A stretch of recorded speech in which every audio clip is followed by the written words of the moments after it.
L'esdeveniment està a punt de començar. Si tens el mòbil a mà, és el moment de posar-lo en silenci o mode avió. I si no et vols perdre cap de les nostres activitats, pots seguir-nos a Instagram @casaseat o subscriure't a la nostra newsletter. Quan acabi l'esdeveniment, t'animem a pujar al nostre restaurant de la planta 0 i a conèixer l'últim en disseny i tecnologia de la mobilitat al nostre concessionari de planta 1. Gràcies per la teva col·laboració i esperem que gaudeixis de l'experiència a Casa Seat. Impulso. Una fuerza eléctrica que nos mueve a hacer lo que sentimos. Un latido que solo contiene emoción. Como seres humanos generamos ese impulso. Espera, ¿qué es malo? Y nada nos lleva más lejos que aquello que nos sale de dentro. El impulso de una nueva generación. Cupra Born, 100% eléctrico. Hola, buenos días.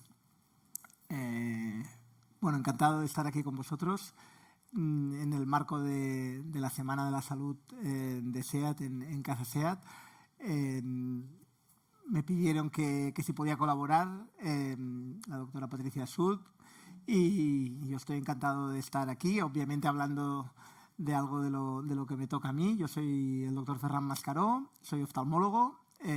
Somos en Tecnoftal el grupo de referencia oftalmológico para SEAT y hace años y vengo en representación de todos los oftalmólogos que trabajamos para Tecnoftal y bien, tengo una relación con SEAT íntima y ya muy duradera, porque hace tiempo, cuando SEAT decidió que en Tecnon fuéramos su centro de referencia, pues estuve colaborando con los servicios médicos de SEAT y haciendo formación, y sobre todo para tener buena relación y que los pacientes que nos deriváramos, pues nos deriváramos en las mejores condiciones posibles. Por tanto, tengo mucho contacto con SEAT y por eso nuestra relación se ha ido alargando.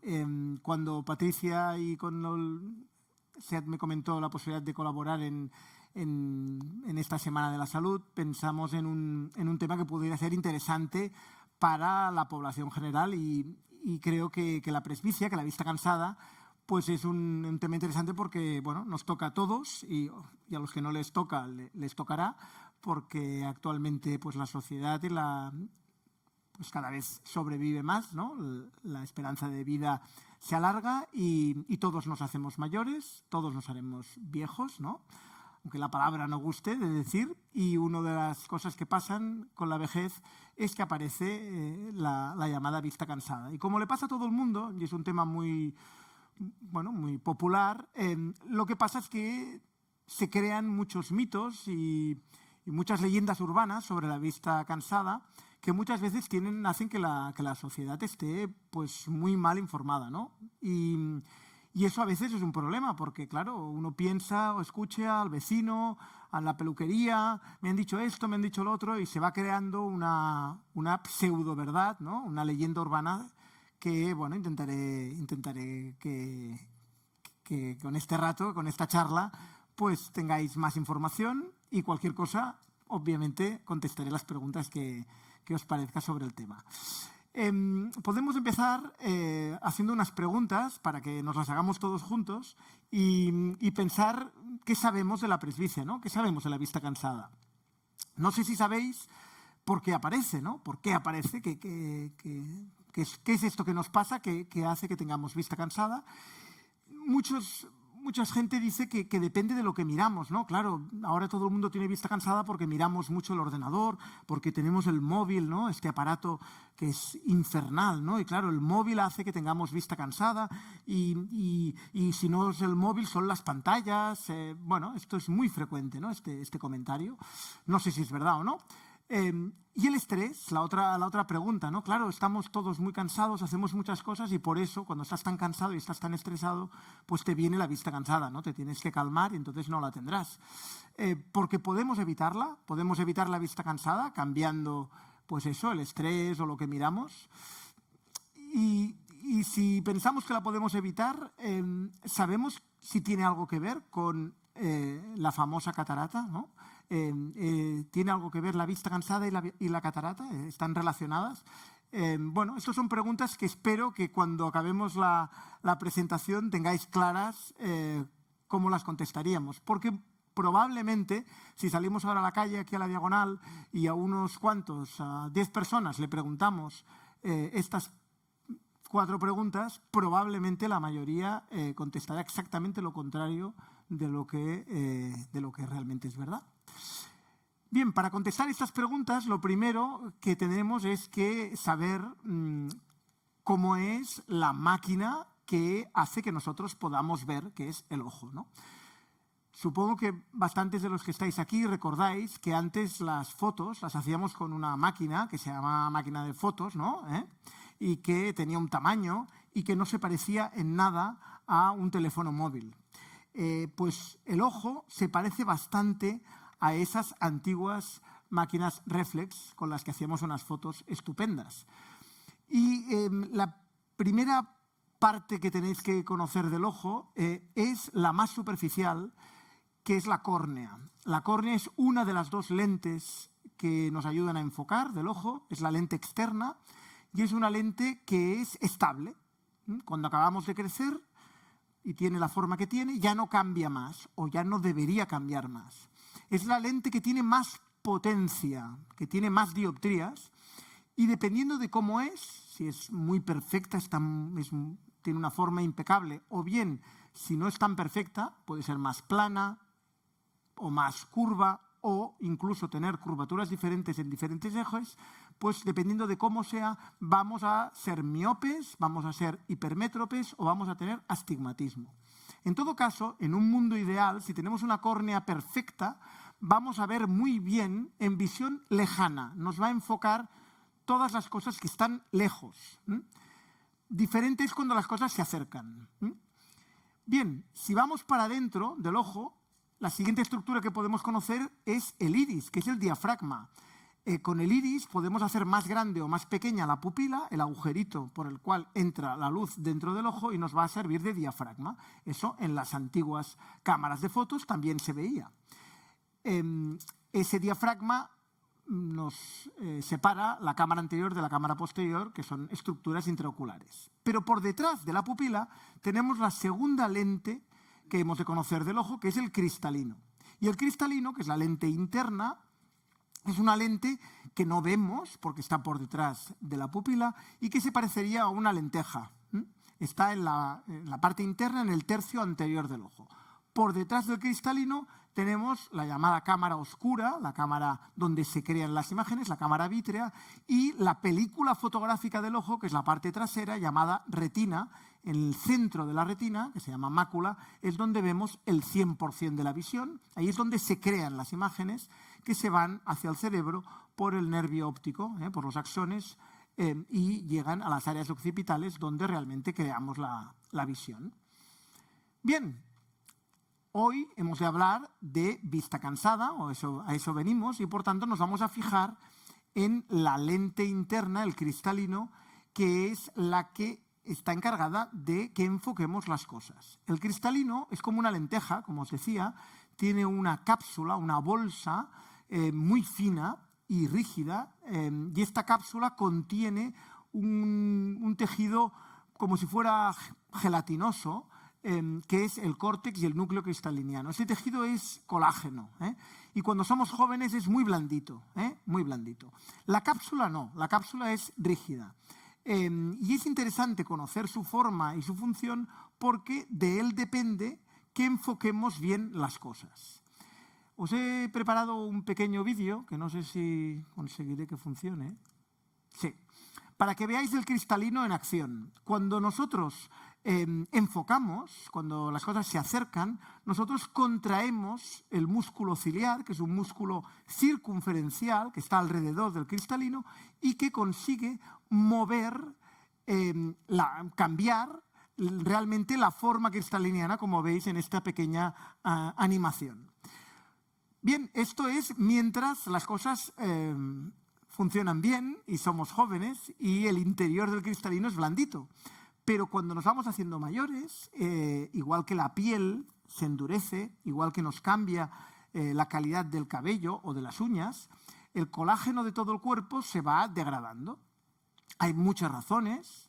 La más importante es el paso del tiempo, también la genética, también los factores ambientales como el sol, como el tabaco, como cualquier agente nocivo, pero en general lo más importante es el envejecimiento. Cuando el cristalino se vuelve en su interior más rígido, estos músculos ciliares intentan enfocar y cambiar la forma del cristalino, pero el cristalino ya no se deja. Porque, claro, es muy diferente cambiar la forma de una cosa blandita que de una cosa que está rígida, que está dura. Y, por tanto, el cristalino ya no cambia la forma y cuando acercamos las cosas no nos hace bien de lupa y, por tanto, no enfocamos bien. A eso le llamamos presbicia. Y en esta imagen podéis ver que el punto focal normal de un ojo que funciona correctamente el cristalino y que enfoca bien, se crea la imagen en la retina, pero cuando ya no enfocas bien, pues el punto focal se crea por detrás de la retina. Por tanto, la única manera que tenemos de ver bien las cosas, cuando el cristalino ya no enfoca, es separándonos las cosas para separar este punto focal. Esta alteración, llamada disfunción cristaliniana o presbicia, la gente de la calle le llama vista cansada. En verdad, no está cansado nada. Bueno, estás cansado tú de intentar hacer algo que no funciona, pero no ocurre porque nada se canse. Lo que sí que es cierto es que luchar contra eso es muy cansado. Por eso se le llama vista cansada. El problema es que esto no se acaba aquí. Esta no es la última evolución o degradación del cristalino. Esto es un proceso continuo, desde que nos vamos envejeciendo, en el cual primero el cristalino es transparente y blandito, luego es transparente y rígido, pero esa rigidez, porque el colágeno se va degradando, se acaba complicando en que ese colágeno empieza a perder el paralelismo y la luz empieza a no atravesar correctamente el cristalino. ¿Por qué? Porque se vuelve opaco. Al principio poco opaco y luego cada vez más opaco. Entonces le cambiamos el nombre. Y en vez de llamarle cristalino, le llamamos catarata. La catarata es la alteración en la transparencia del cristalino. Muchas veces cuando viene un paciente a la consulta y le dicen que le han salido cataratas, te parece que se piensa que le ha crecido una flor dentro del ojo o una seta, ¿no? Es que, claro, me han crecido unas cataratas y, claro, le tienes que explicar que igual que el pelo, cuando pasa a ser blanco le cambiamos el nombre, le llamamos cana, pero continúa siendo pelo, pues el cristalino continúa siendo un cristalino, pero un cristalino opaco, cuando uno tiene catarata. Claro, el problema es que como la luz ya no atraviesa bien el cristalino, la visión empieza a ser de mala calidad y entonces no se arregla el problema poniéndose unas gafas. Mientras el cristalino es transparente y lo que pasa es que no enfoca, ponemos una lupa delante del ojo con unas gafas o con unas lentillas y solucionamos el problema. Puede ser más o menos incómodo, aquí esto cada consumidor lo valorará según su subjetividad, pero lo que no es subjetivo es que cuando ya no tiene esa transparencia, por mucha gafa que pongamos fuera, no vamos a arreglar un problema que está en el interior del ojo.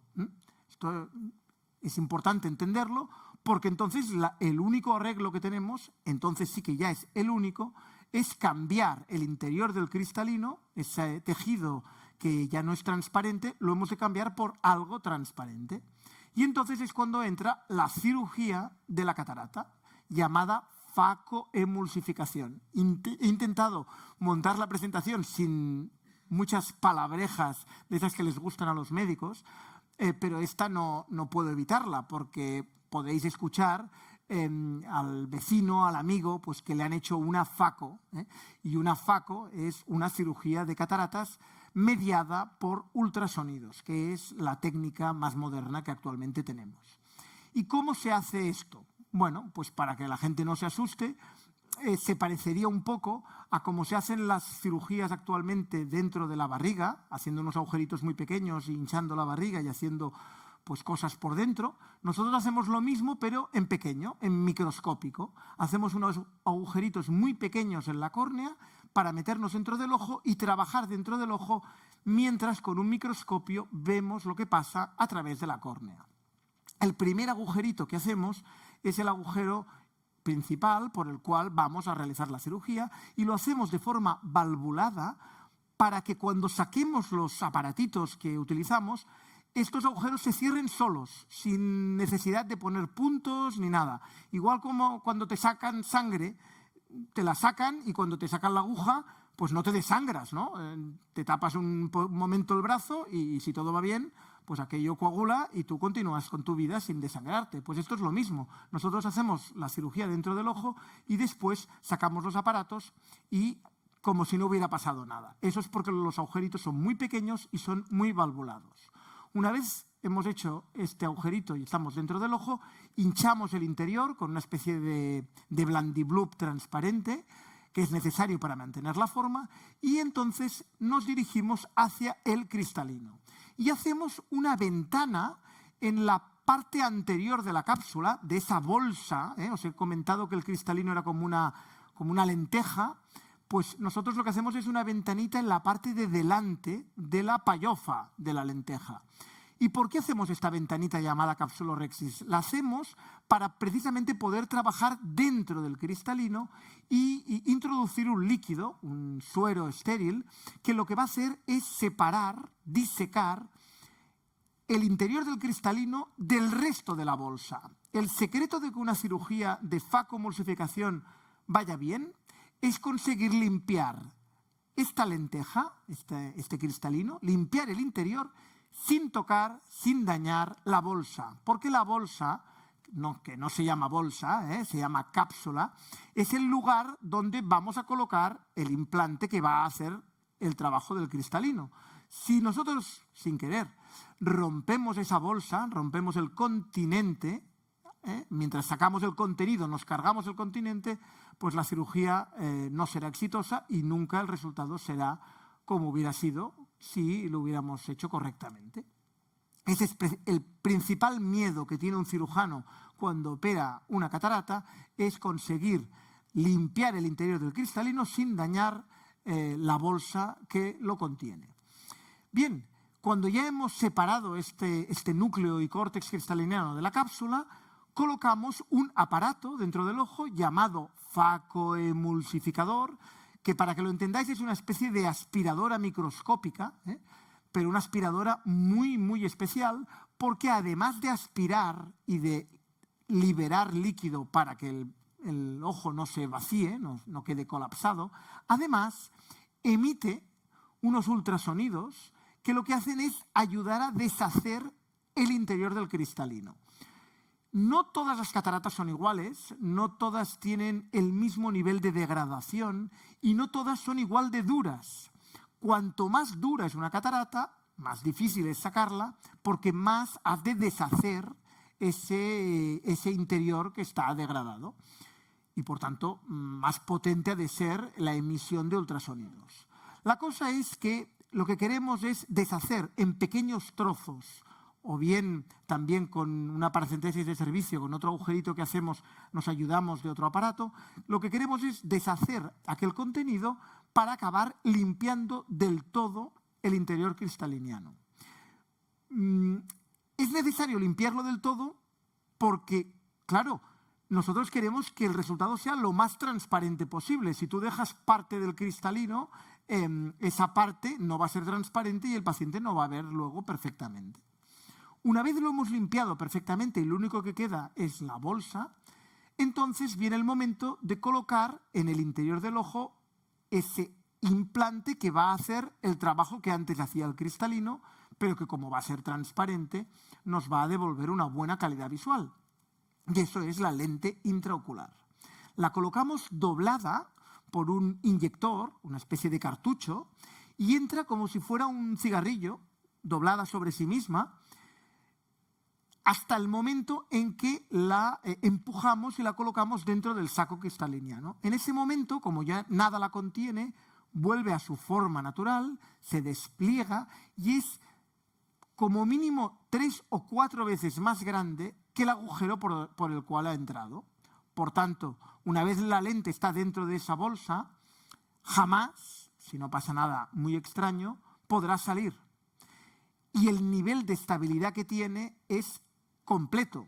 Es decir, después de la operación, el paciente puede hacer el pino, puede tirarse a una piscina o puede hacer puenting, que la lente nunca se va a mover de su sitio. Sobre todo cuando pasan las semanas y el tejido se fibrosa. Y por tanto, esto es un resultado para siempre.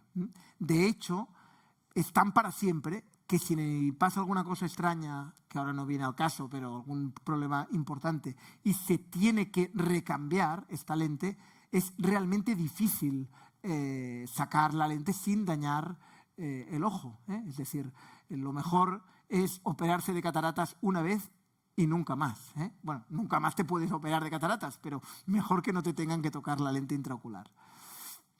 Bien, cuando hemos colocado esta lente, obviamente limpiamos el interior del ojo, sacamos toda esta gelatina que ha mantenido la forma artificialmente y colocamos también una inyección con antibiótico como prevención de las infecciones intraoculares, que era antiguamente, bueno, y no tan antiguamente porque yo lo vi y no soy tan mayor, pero recuerdo perfectamente cuando empecé mi práctica oftalmológica que cada unos cuantos cientos de pacientes, que no eran tantos, podía haber una infección intraocular debido a que trabajamos dentro del ojo y durante un rato hay bichos por todas partes que se pueden meter en el interior.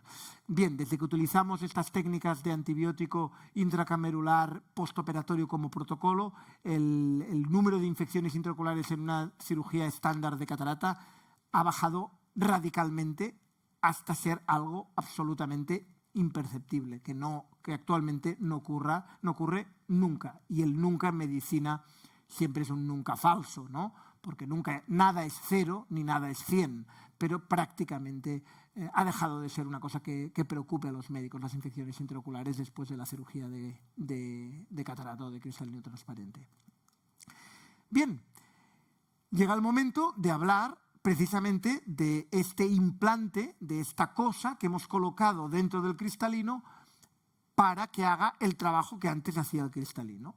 Y este implante, esta lente intraocular, puede ser de diferentes tipos. Esto no es una clase para oftalmólogos de lentes intraoculares, pero para que tengáis conocimiento, he escogido los dos tipos principales de lentes intraoculares que colocamos. La lente intraocular trifocal sería el tipo de lente más moderna que tenemos actualmente en el mercado. Es una lente que lo que hace es enfocar imágenes a diferentes distancias focales mediante unos aros de diferente graduación.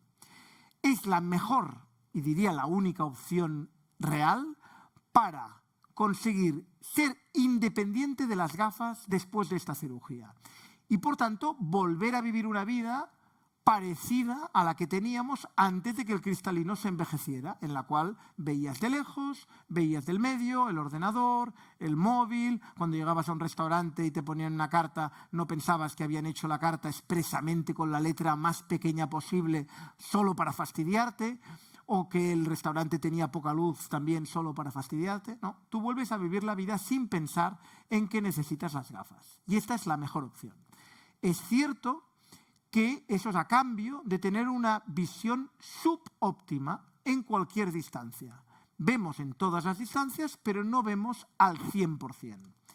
Y además también pagamos con que la arquitectura de esta lente, con unos aros concéntricos, hace que por la noche, sobre todo por la noche, cuando se nos dilata la pupila y la luz entra no solo por la parte central, sino también por la parte periférica, las luces artificiales creen una imagen de halo visual, que sobre todo al principio, después de la intervención, cuando el paciente aún no se ha acostumbrado a esta cosa que es nueva, pues todos los pacientes te comentan que lo ven y tienes que haberlos avisado, porque si no, claro, te dirán que esto antes no lo tenían y que esto no es natural. Y es verdad, no es natural porque la lente intraocular no es natural. Yo me rebelo mucho contra estas frases que utiliza mucho la medicina actual y sobre todo la publicitaria, en las cuales nos venden que las cosas te las curan y que puedes volver a ser joven, o frases que son eminentemente mentira. Esta lente es un muy buen invento para volver a vivir sin gafas, pero no es comparable al cristalino natural, joven y que funciona correctamente de una persona de 20 años. Por tanto, tú no le puedes prometer eso a un paciente porque lo estás mintiendo. Le estás diciendo una mentira. Lo que sí que le puedes decir es que si el paciente compara cómo vive sin gafas a los 65 años en una situación natural contra cómo puede vivir sin gafas con una lente como esta a cambio del cristalino, ahí sí que puedes decirle que le va a mejorar mucho su calidad de vida, pero nunca comparando cuál era su visión cuando era una persona joven. Bien, contra esta lente os quiero hablar de la lente monofocal. Esta es la lente que durante mucho tiempo, el único tipo de lente que teníamos cuando se inventó la cirugía de catarata, que es una lente que enfoca a un solo punto de visión, a una sola distancia focal. En esa distancia focal te hace ver lo mejor posible.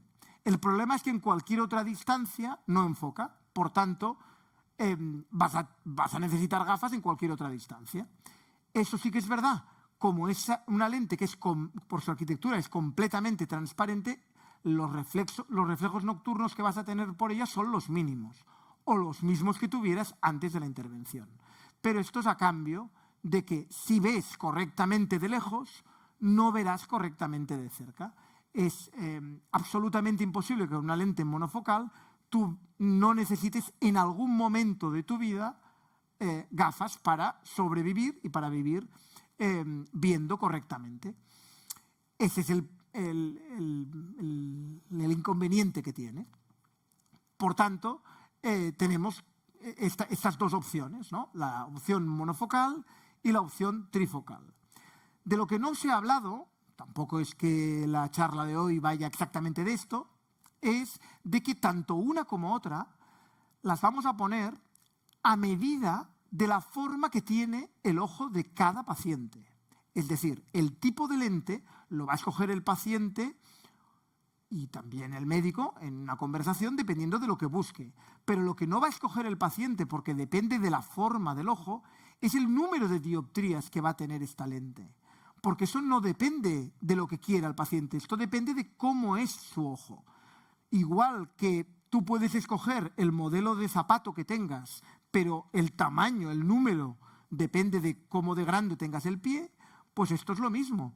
Nosotros miramos la forma de la córnea, cómo de curvada es, miramos el tamaño interno del ojo, tanto la cámara anterior como la longitud axial hasta la retina, y hacemos unos cálculos presuponiendo cuántas dioptrías tiene que tener la lente para que el paciente se adapte perfectamente y vea bien, teniendo en cuenta que la forma de cada ojo de nosotros es diferente. Por tanto, el número de dioptrías que tiene la lente de nuestro vecino es diferente del nuestro. Eso no cambia que si colocamos una lente monofocal vamos a necesitar gafas en alguna distancia, con una trifocal no, pero que en cambio la calidad, la nitidez visual va a ser mayor si colocamos una lente monofocal que una lente trifocal. Es cierto que todos estos comentarios siempre son realizados en estudios con muchísimos pacientes en los cuales comparamos diferentes medias. Pero pensar que cada persona tiene una experiencia personal que no puede comparar contra nadie. Por tanto, cuando hablamos de nitidez visual, nos referimos a la nitidez visual contra otros. Contra ti mismo, solo sabes cuál es el resultado de un ojo contra tu segundo ojo. Por tanto, muchos de estos comentarios, muchas veces el paciente no los va a vivir así porque cada uno sabemos nuestra realidad y la nitidez que tenga un ojo, tú solo la vas a comparar con tu propio segundo ojo. Lo digo porque estas frases a veces son muy grandilocuentes y cada paciente es diferente. Bien, después de todo este rollo que os he pegado, espero que ahora, si os hiciera unas preguntas sobre la presbicia, pues pudierais contestar alguna cosa y no os basarais en las leyendas urbanas que nos dirían ahora mismo en la diagonal, ¿no? Es decir, ¿qué sabemos de la presbicia? Bueno, pues sabemos que la presbicia aparece y es debida a una disfunción del cristalino, ¿no? El cristalino es una estructura que se envejece y que al envejecerse nos produce este problema, que no depende de si miramos el ordenador o miramos el móvil o si nos ponemos unas gafas con un filtro de color amarillo o azul o arcoíris, porque no depende de lo que pasa fuera, sino que depende de una cosa que nos está pasando a nosotros en el interior de nuestro organismo, que obviamente no podemos evitarla. No se puede evitar envejecer.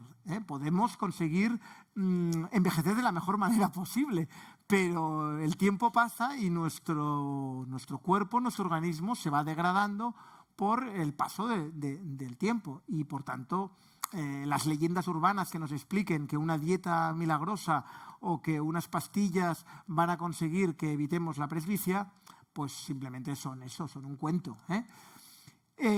También tenéis que saber que, por tanto, ponernos unas gafas o no ponérnoslas no va a cambiar que nosotros tengamos vista cansada, que tengamos presbicia o que esta presbicia evolucione. Lo que sí que es cierto es que las gafas, el hecho de llevar unas gafas, nos vamos a poder acomodar a ellas y cuando nos las saquemos las vamos a encontrar más a faltar si estamos acostumbrados a llevarlas. Y igualmente es cierto que si después te acostumbras a no llevarlas, pues te adaptas a esa mala visión y puedes continuar viviendo sin ellas.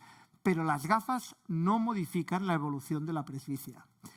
Y por último, es importante que conozcáis que la presbicia es el primer paso hacia la futura catarata, es lo que demuestra que tarde o temprano llegará el día en que el cristalino se envejecerá tanto que la cirugía no será electiva, no será si solo me hago la operación para ir sin gafas porque quiero, sino porque realmente ya ni con las gafas veo bien y el único arreglo que tengo para continuar viendo bien y el resto de mi vida continuar viendo bien de una forma estable es pasar por quirófano y que te arreglen el problema operándote la catarata. Bien, con esto acabo mi charla, lo que había pensado explicaros, y no sé si tengo la suerte de que os ha interesado y tenéis alguna pregunta. Estaré encantado de contestar a lo que consideréis.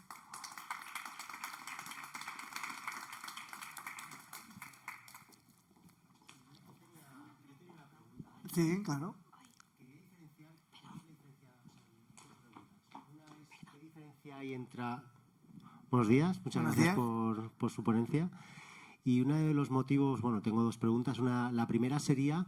¿qué diferencia hay entre, o sea, cuando el cristalino se degrada, puede ser que tú no tengas cataratas, tú tengas vista, esa presbicia, ¿no? Exacto. ¿Significa también que igualmente con esa operación que tú tienes vista cansada y no tengas cataratas, tengas que eliminar también ese cristalino? Esa es la primera pregunta. ¿Te la contesto? Sí, perfecto. Sí, desde luego. En el momento que tú haces una cirugía y tú retiras ese cristalino que está envejecido, todavía no es opaco, pero ya es rígido. Si tú sacas ese interior y colocas una lente intraocular con el único objetivo, en este caso, no de mejorar la calidad visual, porque todavía con unas gafas ves bien, pero sí de no necesitarlas, tú ya nunca tendrás catarata, porque ya no hay cristalino. Por tanto, ya no, aquello que se iba a continuar envejeciendo, pues ya no existe. Esto es... A veces comento, no es que sea exactamente lo mismo, pero a la gente le suena mucho más, porque las actrices de cine son mucho más famosas que no los otros seres humanos. Mucha gente conoce la historia de Angelina Jolie, ¿no? Y del riesgo de cáncer de mama, y que se hizo una cirugía que además la hizo pública expresamente para colaborar con un tema oncológico. Se hizo una mastectomía, se sacó los pechos y se colocó unas prótesis, pues supongo que para encontrarse guapa, pero también para evitar la posibilidad de tener un cáncer de mama, ¿no? Bueno, pues eso es una obviedad. Si tú te sacas los pechos, ya no puedes tener cáncer de muchas cosas, pero no de mama. Bueno, pues si tú te sacas el cristalino, ya no puedes tener catarata. Perfecto. Y la segunda pregunta, yo tengo presbicia, yo estoy operado con cirugía refractiva de miopía.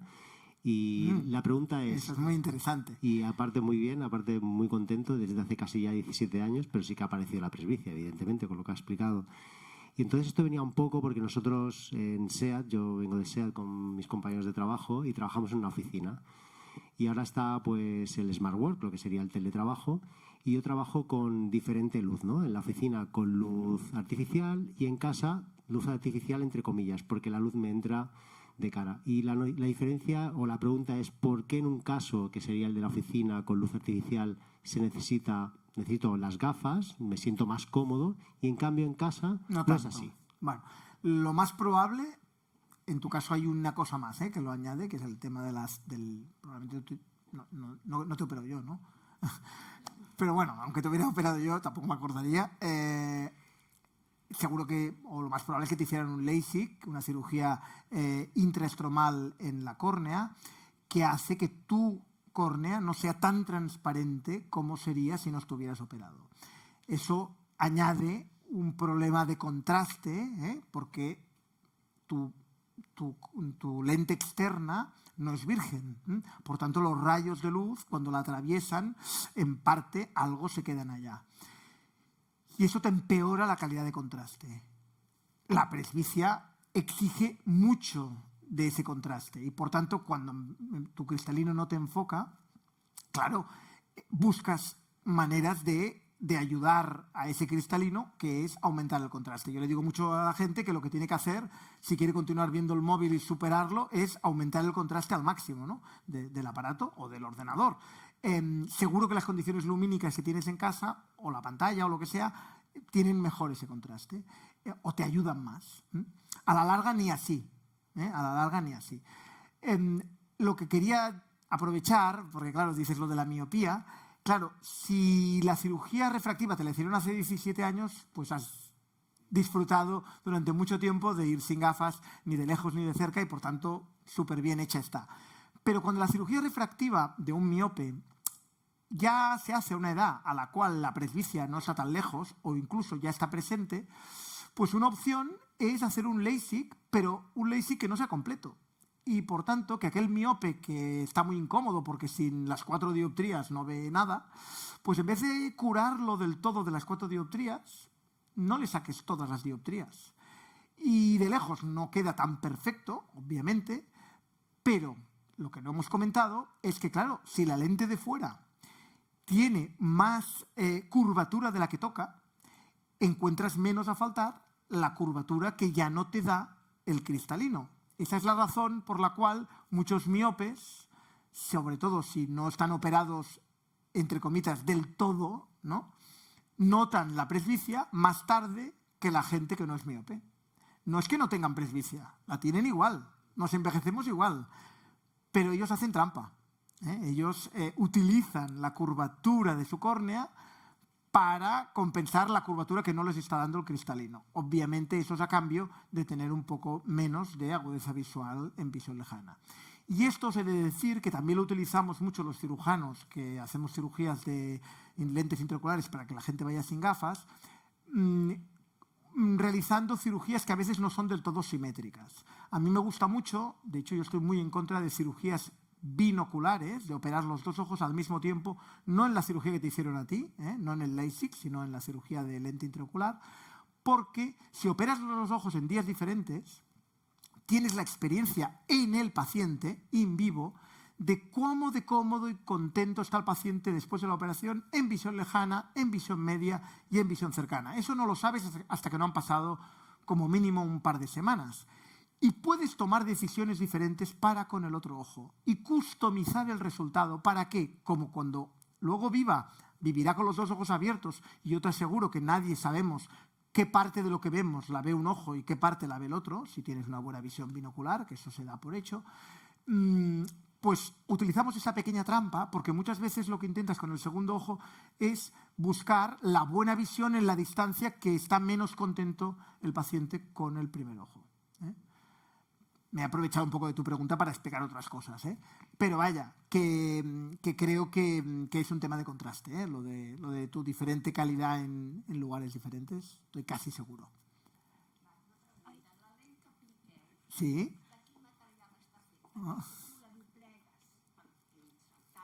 Sí. Es podia trencar, vols dir? No? Si no fos flexible, es podria trencar. A veure, les primeres lents que es van inventar, que no eren plegables, eren de PMMA, que és un plàstic... Mira, sempre m'agrada recordar una cosa que em va explicar el meu pare, que l'origen de les lents intraoculars és la Guerra Mundial.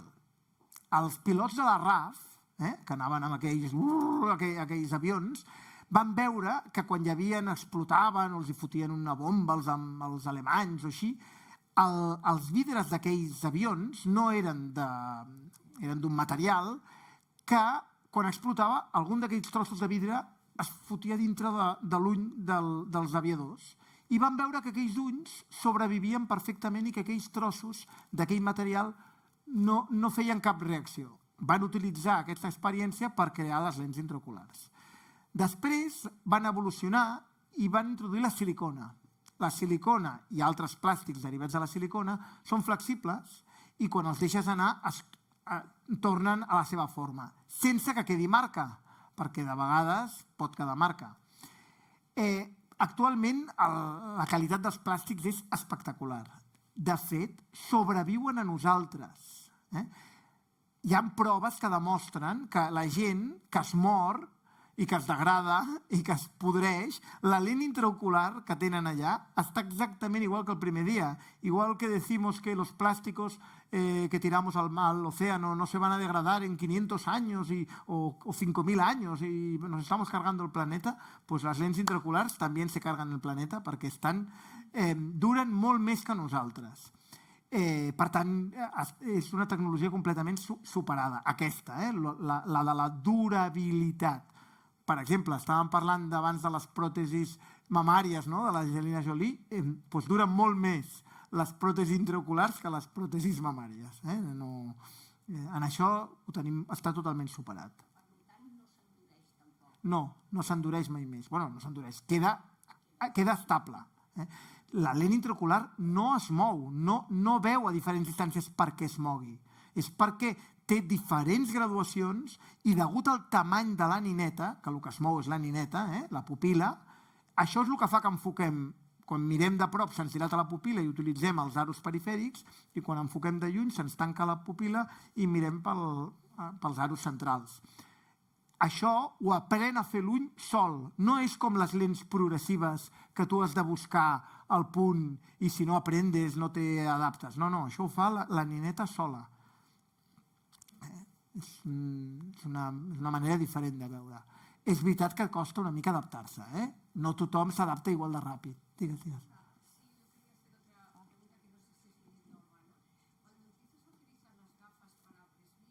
Sí.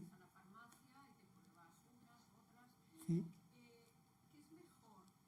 Las que tengan menos graduación posible, que te hagan ver suficientemente bien para lo que tú hagas. Forzar la vista aunque ya no estás viendo muy bien o pasar a la siguiente graduación. Es una muy buena pregunta. No hay nada que sea mejor o que sea peor. Depende completamente de ti. Esto es como si me preguntases ¿qué es mejor? Llevar unos pantalones hechos a medida y que te vayan justo a tu medida y que te vayan perfectos, ¿o es mejor llevarlos grandes porque así vas bien holgado? ¿O es mejor llevarlos muy pequeños y aunque te aprieten y estés muy incómodo porque te quieres ver el culito bien bonito? No cambia la salud, ¿no? Cambia tu comodidad. Tú has de decidir qué prefieres. Lo más cómodo es que tú te vayas adaptando con las gafas para ver lo mejor posible, cómodo desde el punto de vista de no hacer esfuerzo. Pero va a hacer que cada vez lleves más rato y sea más necesario que lleves las gafas. Si lo que quieres es ir sin gafas o ser lo más independiente posible de las gafas, entonces luchas y estás hipograduado. Cuanto más hipograduado, menos vas a necesitar las gafas. Es una lucha que vas a perder, vas a acabar perdiéndola, pero la perderás tanto más tarde cuanto más luches. Entonces, al que no le importa ir con gafas, que se haga unas gafas de toda la graduación y cuanto antes mejor. Va con gafas y ve perfecto. El que quiere vivir sin gafas y todavía no quiere pasar por el quirófano, pues ese lucha todo lo que puede. O sea, si vas forzando... Aguantas más. Pero eso porque tu músculo no es bueno no ni es malo, ni bueno ni malo. No es malo, ni bueno ni malo. Es como si me preguntaras si es bueno o malo hacer flexiones. Si tú haces flexiones, estás más fuerte.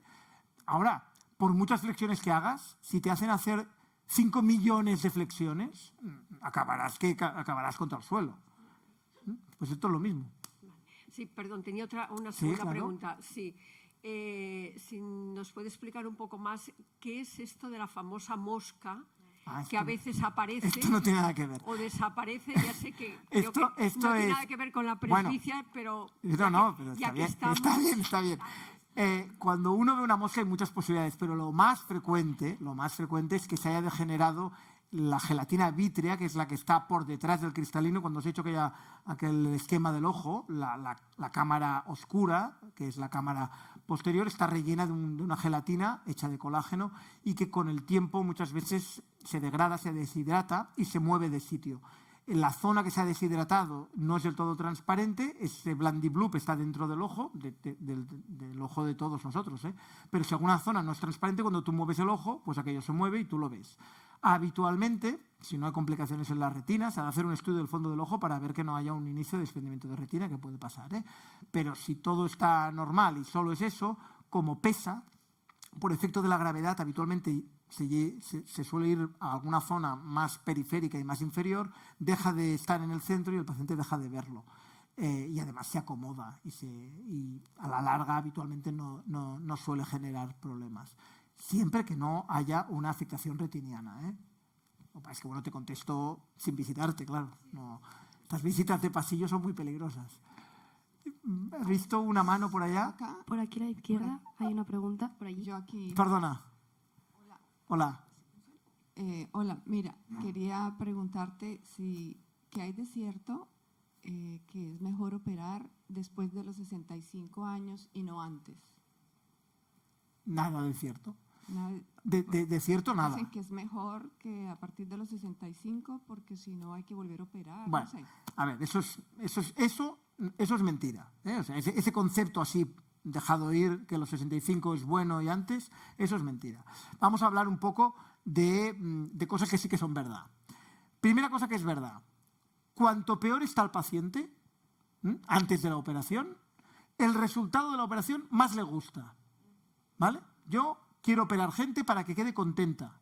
Entonces, si tú operas a un paciente que lo único que tiene es un poquito de vista cansada, todos estos efectos secundarios de los halos y de no ver del todo perfecto en diferentes distancias, todos los va a notar y te va a decir que es una mierda.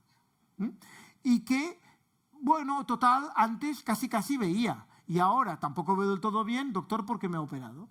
Bueno, cuanto más mayor eres, el cristalino está más rígido y más incapaz eres de ver sin gafas. Por tanto, el resultado, el paciente va a estar más contento. Además, probablemente a los 65, parte del cristalino ya no es del todo transparente. Por tanto, no solo le vas a sacar las gafas, sino que va a ganar calidad visual, porque el paciente va a estar viendo como un poco niebla, y esa niebla se la vas a sacar. Además, a partir de los 65 o 60 años, muchas mutuas dan por hecho que la catarata es lógica. Y muchas mutuas van a incluir esta cirugía en sus cuadros médicos sin pensarse que el paciente se está operando solo para sacarse las gafas. Eso también es una razón por la cual la gente se opera de más mayor, porque la catarata es más frecuente, aunque no la tengan. Por último, otra razón que también se me ocurre de por qué operar a gente más mayor es que cuanto más mayor nos hacemos, más riesgo hay de tener una cosa que se llama glaucoma, que no tiene nada que ver con lo que hemos hablado hoy, pero que el riesgo, sobre todo en glaucoma de ángulo estrecho, aumenta cuando aumenta el tamaño del cristalino. Por tanto, una excusa también para operar una catarata a edad avanzada es evitar que pueda aparecer el glaucoma. Pero si tú me preguntas si se puede operar una catarata o un cristalino a los 55 igual que a los 65, exactamente igual. Es que tengo 59 años que cumplo ahora y tengo ya inicios y me siento pues que me gustaría y digo, espero, no espero. Bueno, pero sé que es una también... decisión. No, lo que nadie te obliga es a pasar por el quirófano pasado mañana. O sea, que te puedas operar no significa que te tengas que operar. Yo utilizo las palabras, intento ser molt curós, ¿no? Una cosa es poderse operar y otra cosa es tenerse que operar. Pero poderte operar, te puedes operar perfectamente, igual que se opera gente de 45 años. De una cosa que no hemos hablado, pero me aprovecho de lo que has dicho tú, de que la excusa sea tener 65 años, hay otra excusa que también ayuda a operar, que es la graduación previa del paciente. Porque si un paciente ve perfecto de lejos y lo único que tiene es vista cansada, lo único que va a mejorar es en su visión de cerca. Pero si el paciente tiene un problema que la curvatura de la córnea, por ejemplo, es muy plana y por tanto es hipermétrope, cuando el cristalino ya no enfoca, de cerca ves fatal, pero de lejos ves bastante mal también. Por tanto, cuando te operan y te ponen una lente hecha a medida que te va a arreglar esa hipermetropía o incluso un astigmatismo que pudieras tener, no solo vas a ganar de cerca, sino que también vas a ganar de lejos, sin gafas. Por tanto, también es una excusa para tener más ganas de operar al paciente o que el paciente esté más contento con el resultado. Bueno, y por último, ¿qué costo tiene una intervención a nivel particular con un trifocal?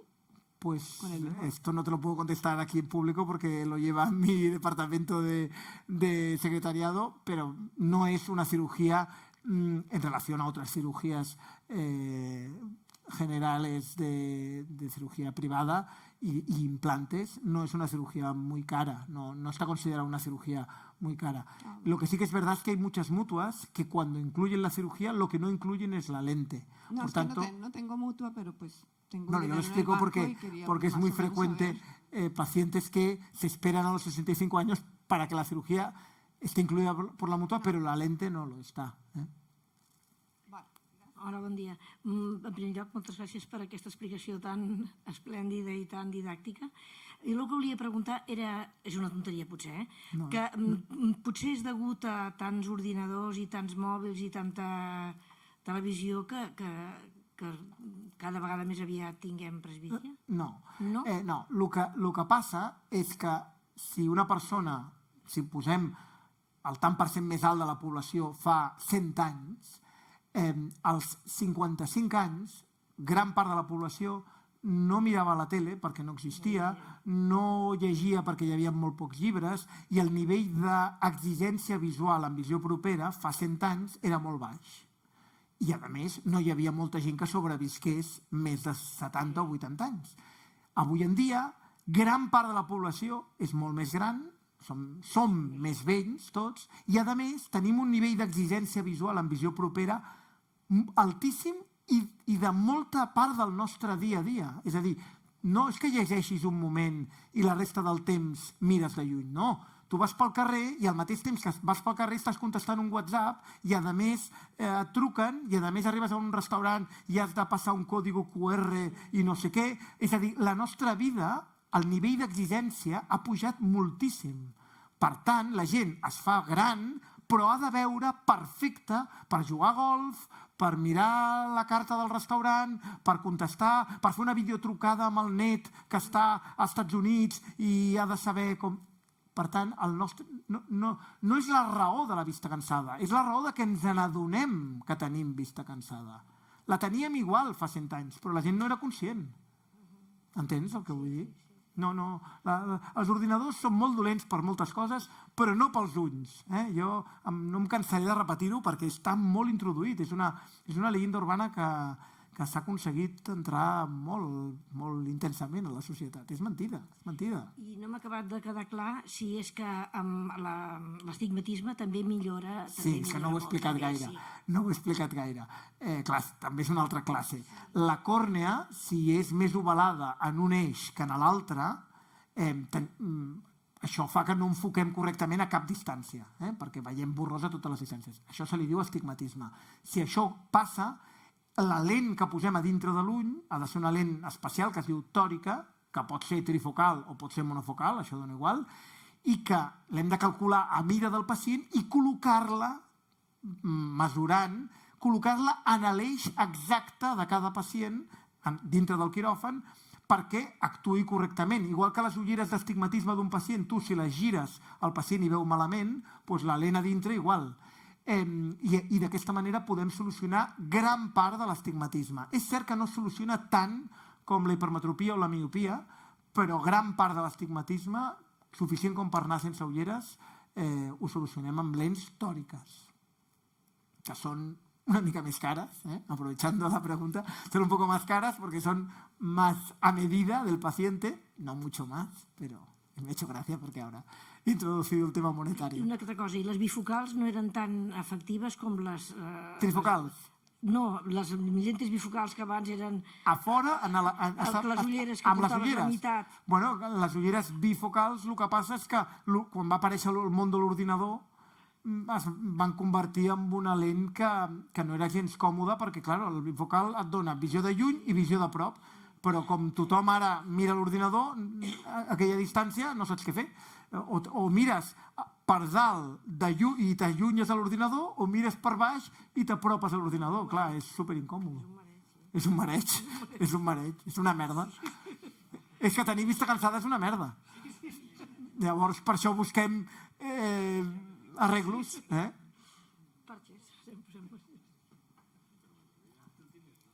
aprofito a tornar a preguntar. Digues. És millor operar-se més jove o esperar més gran? Bueno, és una pregunta que m'agrada molt i a més es pot resumir la situació. Mira, torno a contestar, millor i pitjor no n'hi ha, esto depende de la persona, ¿no? Pero en general, las cirugías de cataratas o de cristalino, cuando se hacen de forma precoz, son más fáciles de hacer, porque el cristalino es blando y la cirugía es mucho más fácil. El tanto por ciento de complicaciones que existen, esta operación no va bien en el 100% de los casos, pero el tanto por ciento de complicaciones es inmensamente más bajo en gente joven que en gente mayor. Y además la adaptación a esa lente y al resultado de la lente también es mejor si tu cerebro es más joven. Por tanto, parece que todo te conteste que es mejor antes. Y es verdad. Para mí, egoístamente, yo a mi mamá la operé de cataratas cuando tenía muy poca catarata. ¿Por qué? Porque no quería tener la posibilidad de que la cirugía fuera mal. Bien, eso es egoísta por parte del oftalmólogo, porque quiere que le vayan siempre bien las cirugías. El problema, como os he dicho antes, es que si operas muy pronto al paciente, es posible que el resultado no le parezca satisfactorio, porque su situación previa no estaba tan mal. Por tanto, lo bueno es llegar a un punto de equilibrio en el cual el resultado, el paciente lo viva como una gran mejora, pero aún la cirugía no sea muy difícil. Ese sería ese día, ese momento en el que tú ya te das cuenta que lo que le vas a hacer al paciente va a ser bueno para él y todavía no te estás metiendo en un lío por continuar esperando. En general, si te he de contestar una cosa, mejor animar a la gente a que se opere pronto que tarde. Y sobre todo porque antiguamente la generación de mis padres, que operaban cataratas de una forma diferente, la cirugía era diferente y se iban bien las operaciones antiguas que se hacían con cataratas muy maduras. Y eso ha quedado también en la población. ¿Se acuerdan de que la abuelita, és que l'oftalmòleg ens va dir que era bo esperar que estigués molt feta la cataracta perquè l'operació anés bé? Bueno, és que l'operació era molt diferent, perquè s'obria l'ull i es treia la cataracta sencera, igual que un gra de pus ha d'estar ben madur perquè exploti bé, no? Bueno, però és que avui en dia no fem l'operació així, i com no la fem així, patim molt quan la cataracta està molt dura. De fet, patim tant que si està molt dura, hem de fer l'operació com la feia el meu pare. I molts oftalmòlegs, a més, actualment no saben fer les operacions a l'antiga, i llavors és un problema greu, perquè, clar, has de tenir l'alternativa de fer-ho. El resultat mai és igual de bo, no diguem mentides, no és igual, però bueno, recuperen la visió, perquè pensa que aquest tipus de pacients que tenen cataractes molt madures pràcticament estan cecs, no veuen res. Per tant, l'operació tampoc no cal que vagi perfecta, amb tal que vagi més o menys bé, estaran supercontents. Això són cirurgies, per exemple, que jo he fet molt quan he anat a Moçambique a treballar al Tercer Món, que la gent té unes cataractes que estan secs del tot. Llavors sí, has d'operar a l'antiga. Doncs moltes gràcies. A mi sí que em va operar vostè. Sí. Estic molt contenta. Ho sé. Ara, de passo, et faig una altra pregunta, perquè com que quan vaig estar sempre tan ple, no tenim gaire temps a parlar. I la pregunta és, jo tinc a part del coma, com vostè sap. Ara ara he sentit que hi ha gent que s'han operat de glaucoma. Sí. Això, quin tipus és d'operació? L'operació de glaucoma és molt diferent d'això. En general, el que pretén l'operació de glaucoma és crear una fístula que connecti l'interior de l'ull amb l'exterior de l'ull per baixar la pressió, i això té de bo que et baixa la pressió, però té de dolent que t'altera l'arquitectura de l'ull. Per tant, així com aquesta cirurgia, no ho hem parlat massa, però és una cirurgia que no arregla les altres coses de l'ull, però això ho arregla ad integrum, és a dir, realment poques cirurgies a la medicina arreglen també un problema com la cirurgia de cataractes, amb la cirurgia del glaucoma no. És a dir, té efectes secundaris i, per tant, el pacient que la necessita, perquè si no s'ha de quedar cec, doncs val la pena, però moltes vegades els efectes secundaris són molt importants i has de valorar realment si val la pena o no val la pena. És estrany, tot i que aquí hem parlat d'una cirurgia molt bona, i la cirurgia que fem a la còrnea, el LASIK, també compleix aquesta premissa. És estrany que en medicina hi hagi una cirurgia que arregli tan bé una malaltia. És estrany. I en l'ull també. Hem de pensar, i això no ho hem parlat massa avui, però si el pacient té un problema a la retina, si té un glaucoma, si té una alteració en el nervi òptic, l'operació es pot fer igual, però el resultat no tindrà res a veure, perquè aquesta operació només arregla el cristal·lí.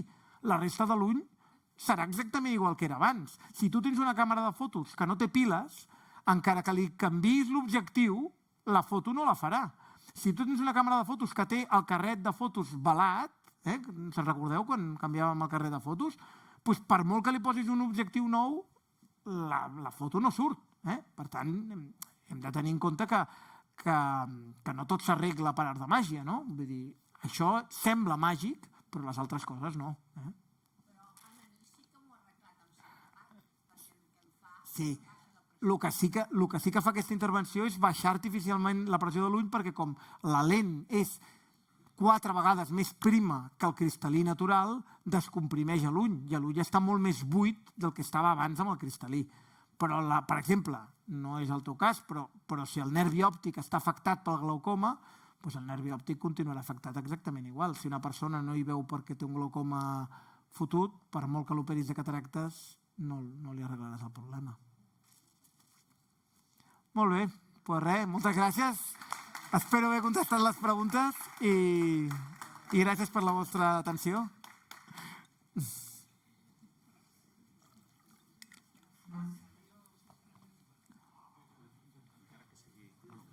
Hola, de res. Encara que sigui poc, quan hi ha una complicació en aquesta operació, que és reversible, tal... Depèn de quina complicació. Hi ha algunes que sí,